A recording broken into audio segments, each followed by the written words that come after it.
chop my hair off. I chopped it, you guys. And honestly, this is such an invigorating new chapter, and I felt like I needed this because I was dealing with some postpartum hair loss and just needed like some weight released, and it feels so good, and I might just be a bob girl forever. But that's not what this video is about. This video is about how I am positioning myself with my first investment rental property. And we're going to talk about how you can essentially get a property for free, maybe even make some money, or maybe it not cost much at all in the end, and increase your cash flow every month, because that is what I'm doing with this first rental property. But before we get into it, make sure to hit that thumbs up button, subscribe to my channel for more health and homesteading and investing and anything that you love about this lifestyle I'm curating. I'm hoping to inspire you. First off, I should say that having now gotten into real estate and just taking that initial first step, I'm able to look at my garden differently. Right now I'm surrounded by bees and butterflies, and my goats are in the pasture, and it's a really beautiful day.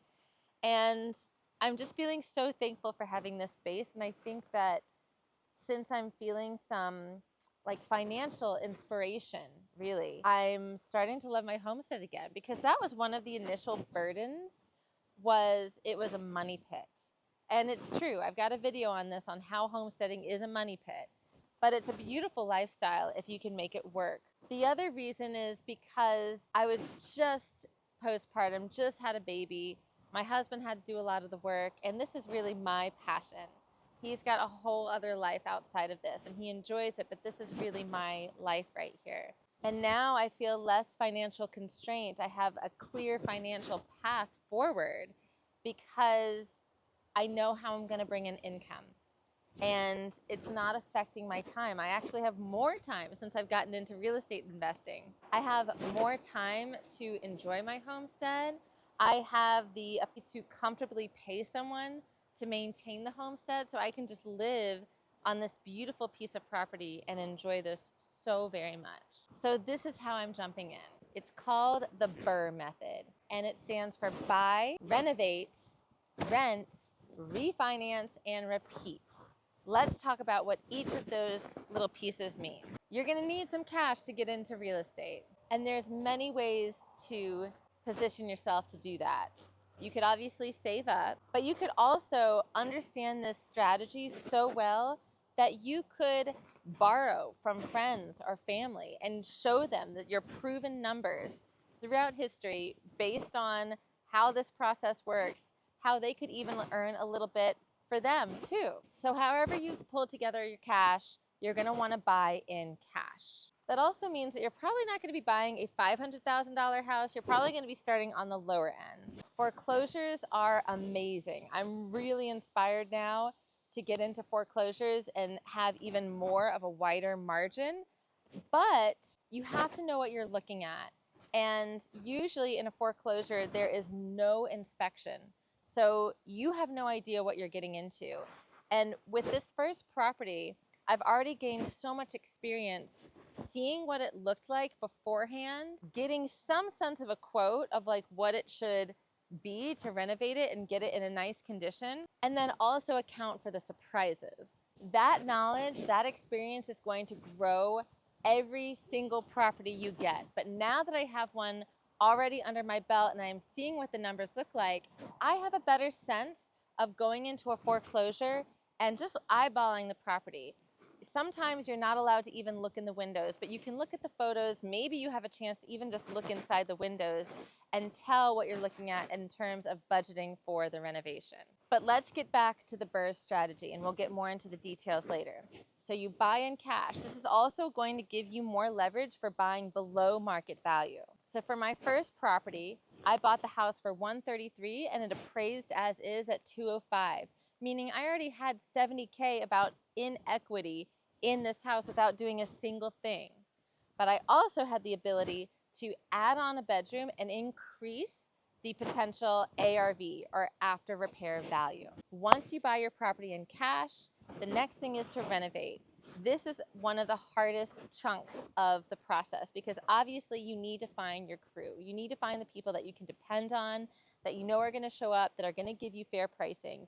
And I feel so blessed to have found my people just through word of mouth. But I was very diligent about getting at least 5 quotes and analyzing everyone in terms of timeline, their price points, how fast and quickly they were able to start the job and get back to me. So then you're in renovations. Next step is to rent. And you can get your comps, your comparisons for how much you should rent. But I've started advertising via Facebook local groups and word of mouth and just trying to gain interest for who might be interested. So even before the renovation is complete, I have a few people lined up that are going to see the property and decide if it's something that they want to take on, so that way we can sign a lease and move them in ASAP. Once you have that signed lease, it is time to refinance. But that doesn't mean that you wait to get a bunch of quotes from different banks about refinancing. And we're talking about a cash out refinancing.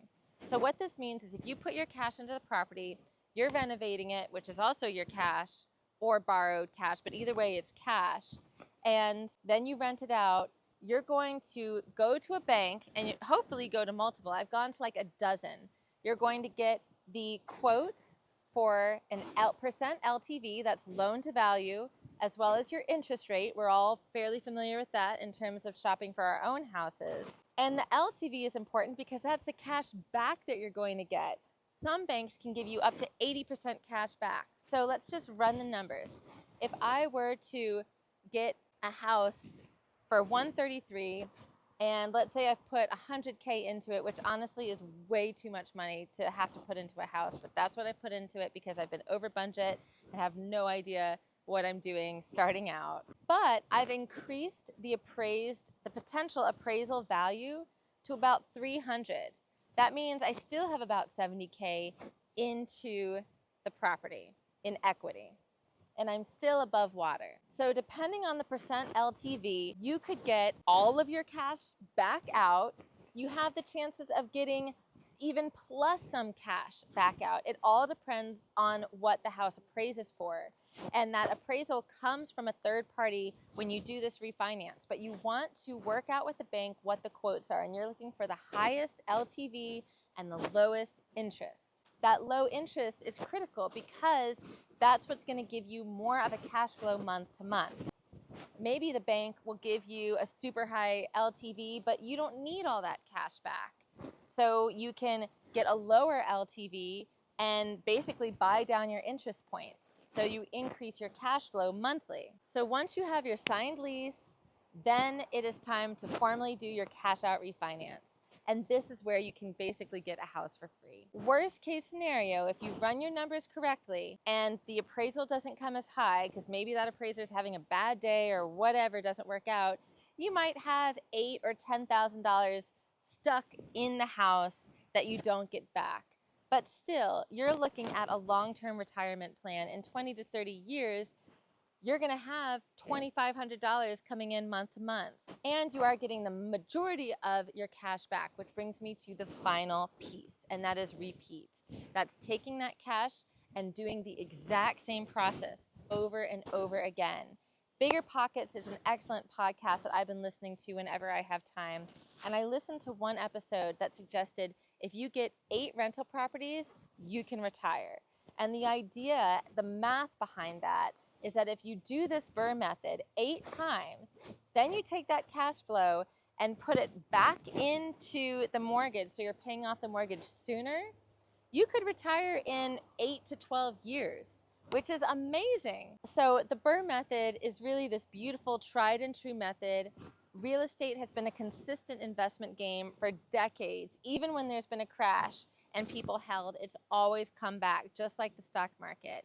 And the idea is you want to diversify your investments. So dibble a little bit in the stock market, dabble a little bit in real estate. And so that way, when one fluctuates, you're not completely all in and dependent on just one.